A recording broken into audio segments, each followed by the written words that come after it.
علمی اور معاشرتی سوالات کے بارے میں گفتگو کریں. اس سے پہلے کہ ہم اپنی گفتگو کا آغاز کریں، میں چاہوں گا کہ ایک چھوٹا سا کلپ آپ ملاحظہ فرمائیں. لیکن داڑھی تو مولانا آپ نے بھی اتنی لمبی رکھی ہوئی ہے. الحمدللہ، مگر اپنی مرضی سے رکھی ہے. دین نے فرض نہیں کی مجھ پہ. دین میں داڑھی ہے، داڑھی میں دین نہیں. غامدی صاحب، یہ کلپ آپ نے ملاحظہ فرمایا.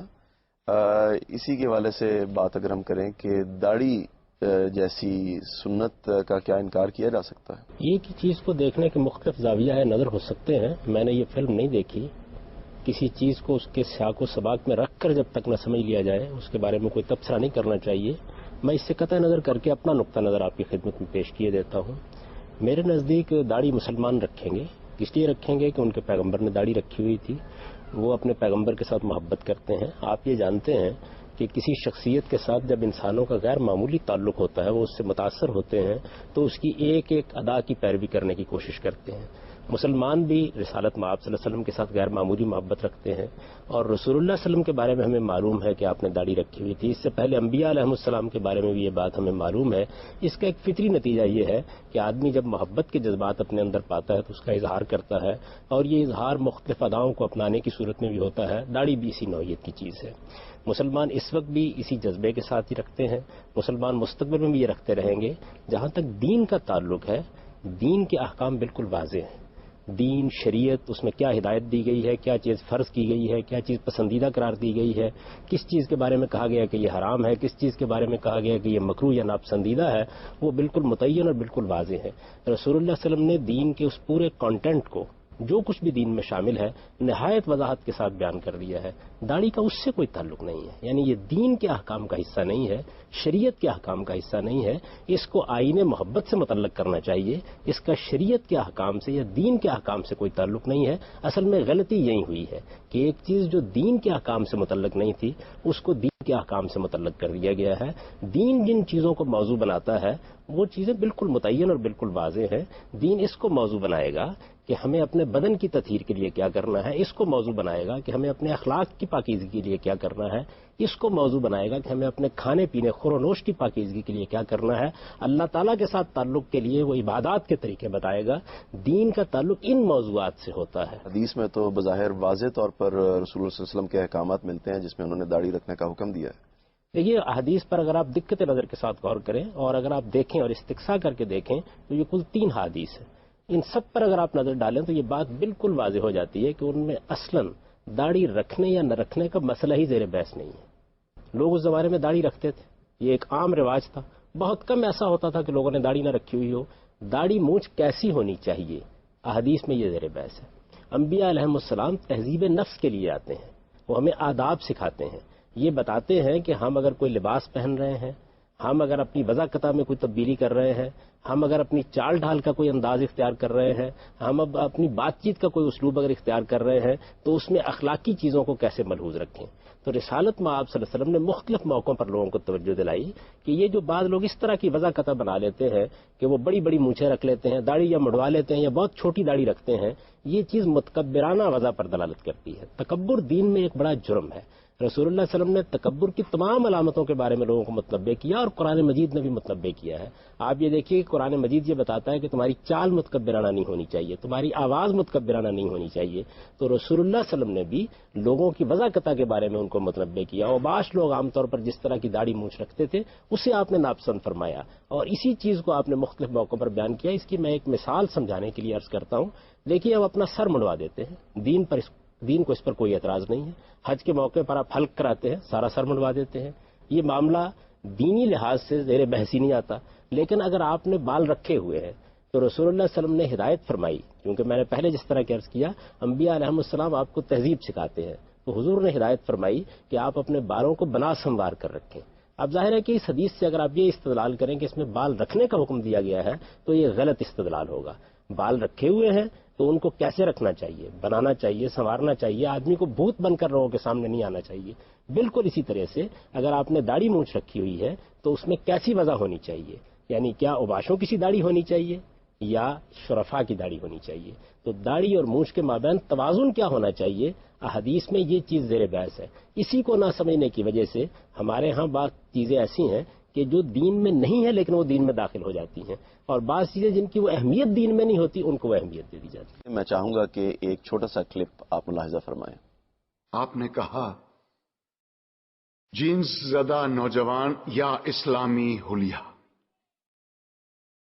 افسوس، صد افسوس، ہم نے معاشرت اور مذہب کو آپس میں کیسا گڑمٹ کر دیا ہے. لباس کا تعلق معاشرت سے ہے، مذہب سے بالکل نہیں.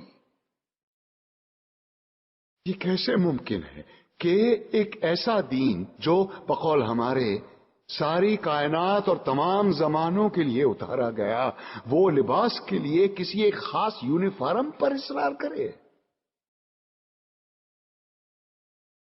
پر ہم اتنے معصوم ہیں کہ الاسکا کے برفیلے میدانوں میں یا نیوزی لینڈ کی منجمد پہاڑوں میں بھی اگر کوئی اسلام قبول کرے تو ہم اس سے کہیں گے کہ اسلام کی تعلیمات تو ہوتی رہے گی، پہلے شلوار پہنو اور اسے ٹخنوں سے اوپر رکھو.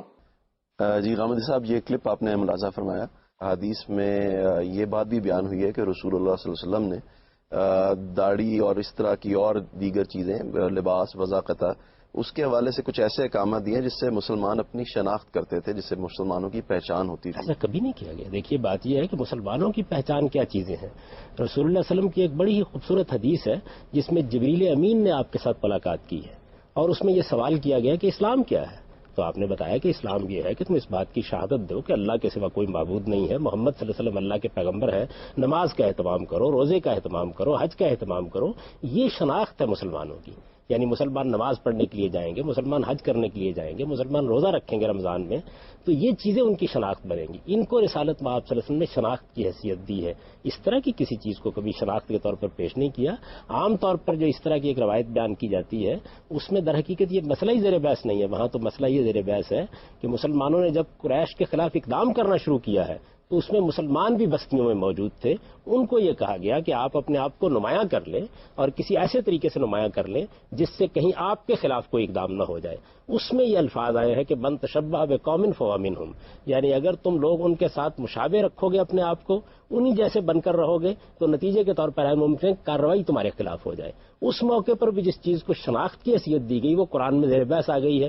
وہ یہ ہے کہ مسلمان السلام علیکم کہیں گے. یہ مسلمانوں کا شعار قرار دیا گیا. اس طرح کی کسی چیز کو کبھی شناخت نہیں بنایا گیا. تو روایات کے معاملے میں یہ چیز ذہن میں رکھنی چاہیے کہ ان کو سمجھنا پڑتا ہے، ان کے اندر اتر کر ان کا دیکھنا پڑتا ہے، تمام روایات کو جمع کرنا پڑتا ہے، اور پھر قرآن مجید کی روشنی میں ان کا جب جائزہ لیا جاتا ہے تو ان کی صحیح صورت ہمارے سامنے آتی ہے. لیکن جو ٹخنوں سے اوپر کپڑا رکھنے کی ہدایت ہے اس کا تعلق تو یہود سے نہیں ہے، وہ تو مجرد حکم دیا گیا. نہیں، اس میں بھی یہی بات واضح طور پر بیان کر دی گئی ہے کہ لوگ عام طور پر اسبال اختیار کرتے تھے. یہ عربی زبان کی ایک خاص تعبیر ہے. آپ نے دیکھا ہوگا کہ ہمارے ہاں بھی بعض اوباش قسم کے لوگ اس طرح کا لباس پہنتے ہیں کہ تہمت باندھی ہوئی ہے، لڑ چھوڑے ہوئے ہیں، پیچھے سے تہمت گھسٹتی ہوئی آ رہی ہے، لمبا کرتا پہنا ہوا ہے، بٹن کھولے ہوئے ہیں. اسی طرح اس زمانے میں لوگ امامہ باندھتے تھے یا پگڑی پہنتے تھے، اس میں بھی یہ چیز ہو جاتی تھی. تو رسالت میں آپ صلی اللہ علیہ وسلم نے بتایا کہ خیلا بترا، یعنی اس متکبرانہ طریقے سے اپنی تہمت گھسیٹتے ہوئے نہ آیا کرو، یہ تمہارے ٹخنوں سے اوپر ہونی چاہیے. اس معاملے میں تو بالکل واضح ہو گئی اس وقت صورتحال جب سیدنا ابوبکر صدیق نے آپ کی خدمت میں یہ عرض کیا کہ میری تہمت تو بعض اوقات نہیں رہتی اور وہ لٹک جاتی ہے. تو آپ نے فرمایا کہ معاذ اللہ تم کوئی ان متکبرین میں سے ہو. تو اس سے بھی مقصود یہ تھا کہ متکبرانہ وضاحت نہیں ہونی چاہیے. یعنی آپ کی بات کا مطلب یہ ہے کہ اطلاق کے لحاظ سے اگر ہمیں ان اصولوں پر کوئی چیز غلط نظر آئے گی تب کریں گے، ورنہ جینز وغیرہ یہ سب آپ کے نزدیک ٹھیک ہے؟ ظاہر بات ہے کہ جو لباس بھی آپ پہنیں گے، آج آپ ایک لباس پہنتے ہیں، کل دوسرا پہنتے ہیں، ایک ملک میں ایک لباس پہنتے ہیں، دوسرے ملک میں دوسرا لباس پہنتے ہیں. لباس میں زمانے کے لحاظ سے تبدیلیاں ہوتی رہتی ہیں، تمدن کے لحاظ سے تبدیلیاں ہوتی رہتی ہیں، موسموں کے لحاظ سے اس میں بہت فرق کرنا پڑ جاتا ہے. یعنی لباس کے بے شمار پہلو ہیں. تو ہم یہ دیکھیں گے کیا اس میں اسلام کے کسی اخلاقی اصول کی خلاف ورزی نہیں ہو رہی.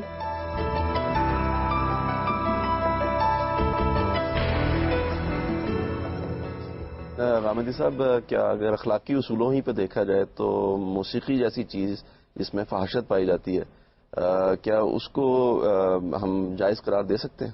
دیکھیے جی، بات یہ ہے کہ کوئی فحش چیز تو شاعری میں بھی ہو سکتی ہے، وہ سادہ غنا میں بھی ہو سکتی ہے، وہ موسیقی کے ساتھ بھی ہو سکتی ہے. وہ گفتگو میں بھی ہو سکتی ہے. یہ بالکل الگ الگ چیزیں ہیں. اپنی ذات میں کیا کوئی چیز ممنوع ہے؟ یعنی یہ ایک دوسرا سوال ہے. میں اس معاملے میں آپ کو قرآن مجید کی ایک آیت کی طرف توجہ دلاؤں گا. اس سے آپ اندازہ کر سکتے ہیں کہ قرآن کا موقف اس معاملے میں کیا ہے. قرآن مجید نے وہاں زینت کو موضوع بحث بنایا ہے. زینت کیا چیز ہے؟ آپ کی آواز میں حسن پیدا ہوتا ہے، اس سے غنا وجود میں آتا ہے، موسیقی وجود میں آتی ہے. یہ آواز کی زینت ہے. اسی کو آپ سازوں کی صورت دے دیتے ہیں. وہ کچھ بھی نہیں ہے، آپ کے گلے سے جو سر نکلتے ہیں انہی کو در حقیقت انسٹرومنٹس کے ذریعے سے نمایاں کر دیا جاتا ہے. اللہ تعالیٰ نے آسمان کے بارے میں یہ کہا ہے کہ زینت السماء دنیا بے مصابیح. وہاں بھی یہی لفظ اختیار کیا ہے کہ ہم نے اس آسمان زیریں کو، اس قریبی آسمان کو ستاروں سے، چراغوں سے، ستاروں کو چراغوں سے تشبیہ دی ہے، چراغوں سے مزین کر دیا ہے، اس کی تزئین کر دی ہے.